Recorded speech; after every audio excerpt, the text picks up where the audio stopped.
Lone Ruin kicks off 2023 with a bang. Tight controls, fast-paced gameplay, and a thumping soundtrack combine to make an awesome roguelike arena action game. Lone Ruin is a twin-stick spellcasting arena roguelike from the developers at Cuddle Monster Games and published by Super Rare Originals. Cuddle Monster's previous work consists of that frenetic action platformer Hell is Other Demons, and much of the style and fast-paced action that game has come to be known for is also present in Lone Ruin.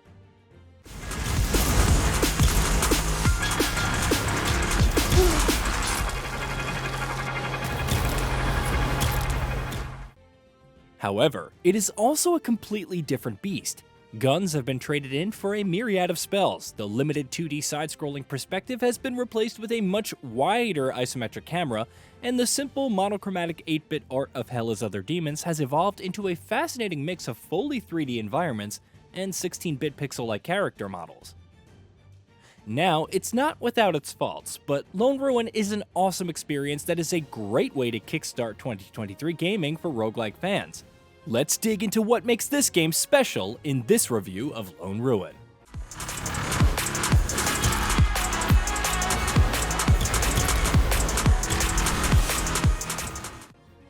Roguelikes don't tend to rely on their settings and stories to keep players engaged, but the ones present in Lone Ruin definitely stand out. An ancient city built on powerful magic has descended into chaos and corruption for 1,000 years, leaving in it a husk being puppeted by the evil that resides within.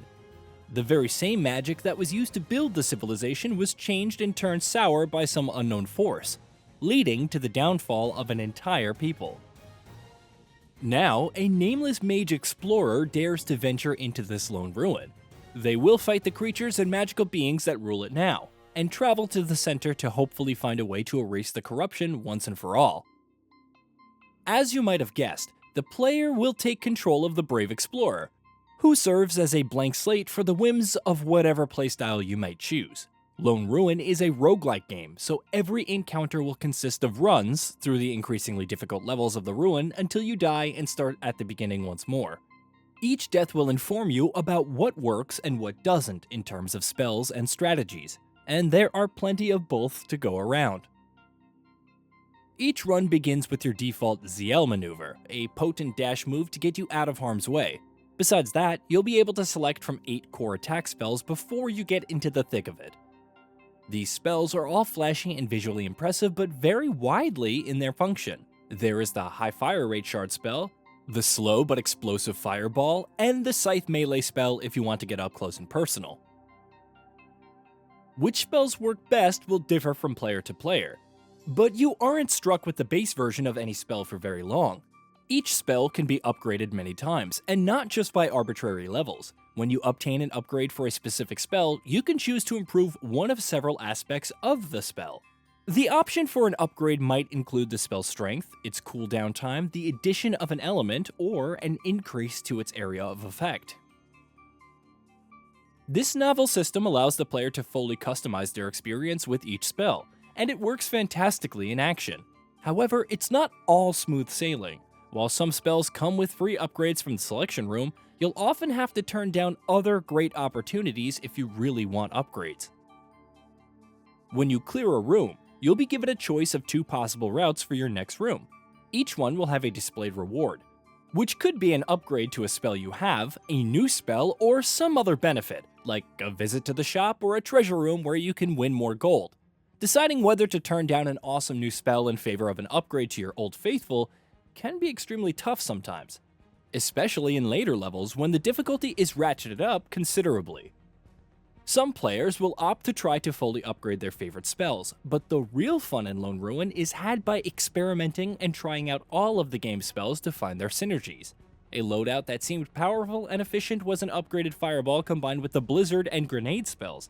That provided a good balance of attack power, range, and an area denial, all of which are extremely helpful when dealing with Lone Ruin's selection of monstrous enemies. The game contains 21 rooms that are broken into 3 7-room layers. Each successive room is more intense than the last and introduces new enemies and enemy patterns that will put your spellcasting skills to the test. It's not uncommon for Lone Ruin to throw in a completely new enemy type without warning that will completely wipe you out and ruin your run. Players not familiar with roguelikes will call that unfair, but fans familiar with the territory will take it in stride. What does seem unfair, however, are deaths that occur as a result of the arena designs. Because the game is in the isometric perspective, you get a pretty good view of the battlefield in most cases. However, the layout and features of each room arena are different, and some have archways or other features that block a seemingly insignificant portion of that area. But when an enemy is able to pass behind that feature, remain unseen, and attack from that hidden position, it doesn't give you many options in terms of avoiding taking that damage. It's not a frequent occurrence, but having a great run brought to an end by an enemy you couldn't see isn't a great feeling. The 7th room in each layer before you descend to the next one will feature a boss encounter. Those fights feel epic, and dodging waves of projectiles while flinging your own spells back, bobbing your head to the awesome soundtrack that is present throughout the game is a highlight of Lone Ruin. There are unfortunately just a few of these battles, so a future content expansion that features more bosses or even a boss rush mode would be very welcome. If you're a roguelike veteran who manages to conquer all of Lone Ruin in one sitting, which could take as little as an hour to do so with the right spells and skills, there is also a challenging survival mode that can be accessed from the start screen. This timed, wave-based mode ditches the fancy arenas and dumps you into a huge open space filled with all of the enemy types from the main game. Survival mode is great fun if you're in tune with the mechanics of Lone Ruin, and it's a great way to get even more replayability out of a game designed to be infinitely replayable. Overall, Lone Ruin has the makings of the next great indie roguelike hit. It feels just as polished and fun as something like Dead Cells, just with much less content. That is something that is easy enough to remedy over time, and it's definitely worth seeing where Cuddle Monster Games takes this one.